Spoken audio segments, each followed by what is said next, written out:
আসসালামু আলাইকুম। আশা করি সবাই ভালো আছেন।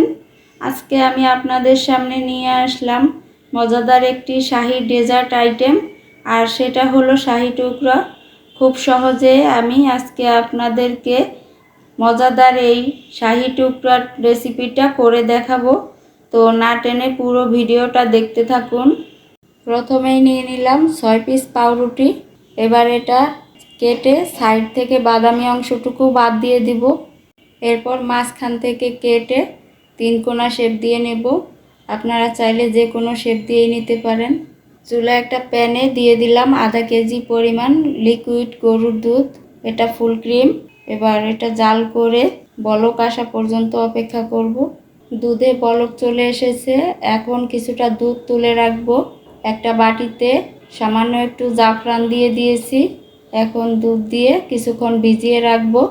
এটা এখন এক সাইডে সরিয়ে রাখবো। পরে যে ক্ষীরটা রান্না করব তাতে আমি এটা ব্যবহার করব।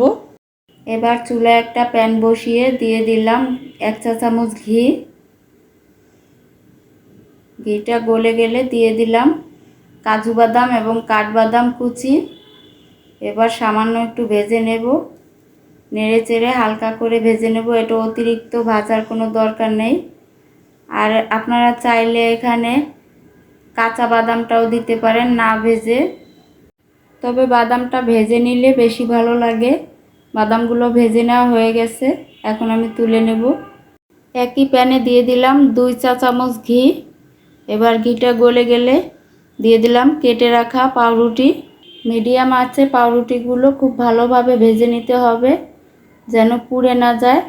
এখানে আপনারা ঘিয়ের পরিবর্তে সয়াবিন তেল দিয়েও পাউরুটিগুলো ভেজে নিতে পারেন, তবে তেল দিয়ে ভাজলে অতটা ভালো লাগবে না। এখানে আপনারা চাইলে অল্প করে ঘি দিয়েও এরকম আমার মতো ভেজে নিতে পারেন। পাউরুটিগুলো কিছুক্ষণ ভেজে নিয়েছি, এখন আর একটু উপর থেকে ঘি দিয়ে দিচ্ছি। উল্টে পাল্টে পাউরুটিগুলো খুব ভালোভাবে ভেজে নিয়েছি। অল্প ঘি দিয়েও খুব সুন্দর করে ভেজে নেওয়া যায়। এই যে মুচমুচে করে ভেজে নিয়েছি, এখন এক এক করে তুলে নেব। খুব সুন্দর একটা ঘ্রাণ বের হয়েছে। এবার নিয়ে নিয়েছি আগে থেকে জাল করে রাখা দুধ। এবার এটা দিয়ে ক্ষীর রান্না করে নেব। দিয়ে দিলাম 2টা এলাচ থেতো করে। আপনারা চাইলে এখানে এলাচ পাউডারটাও দিতে পারেন। দুধটা কিছুক্ষণ জাল করে নিয়েছি, এখন এলাচ দুটো উঠিয়ে ফেলে দেব।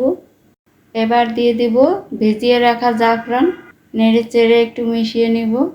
এখন দিয়ে দিলাম 1/3 কাপ কনডেন্স মিল্ক, এটা দিয়ে একটু ভালোভাবে মিশিয়ে নেব। আমি এখানে চিনির পরিবর্তে কনডেন্স মিল্কটা দিলাম, আপনারা চাইলে এখানে চিনিটাও দিতে পারেন। কিছুক্ষণ নেড়ে চেড়ে জাল করে দিয়ে দিলাম ভেজে রাখা বাদাম। দুধটা নেড়ে চেড়ে খুব ভালোভাবে জাল করে নিয়েছি।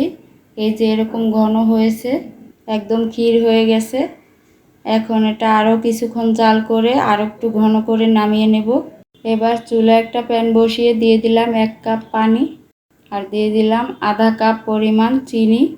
এবার এটা নেড়ে চেড়ে ভালোভাবে একটু জাল করে নেব। চিনির শিরাটায় বলক চলে এসেছে, এখন অল্প কিছুক্ষণ জাল করে শিরাটা নামিয়ে নেব। এবার চিনির শিরাটা সামান্য একটু ঠান্ডা হলে ভেজে রাখা পাউরুটিগুলো দিয়ে ডুবিয়ে উঠিয়ে নিলাম। সবগুলো একইভাবে করে নেব। এবার উপর থেকে রান্না করে রাখা ক্ষীর দিয়ে দিলাম। আমি শাহী টুকরাটা আর একটু মজা করার জন্য দিয়ে দিলাম আগে থেকে জাল করে রাখা ক্ষীর আর একটু ঘন করে। তারপর উপর থেকে দিয়ে দিলাম, এটা দেখাতে পারলাম না, দুঃখিত। এইভাবে ঘন করে রাখা ক্ষীরটা দিলে আরও বেশি ভালো লাগে। একই রান্না করে রাখা ক্ষীর আর 2-3 মিনিট চুলায় একটু জাল করলে এরকম ঘন হয়ে যায়। এই তো হয়ে গেল আমার ভীষণ মজার শাহী টুকরা। এখন একটু কেটে দেখাচ্ছি, দেখেন কতটা সুন্দর হয়েছে। ভীষণ মজা হয় এইভাবে শাহী টুকরাটা তৈরি করলে। তো রেসিপিটা ভালো লেগে থাকলে বাসায় ট্রাই করে দেখবেন।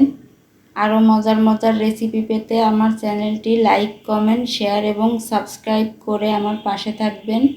সবাই ভালো থাকবেন, সুস্থ থাকবেন। আল্লাহ হাফেজ।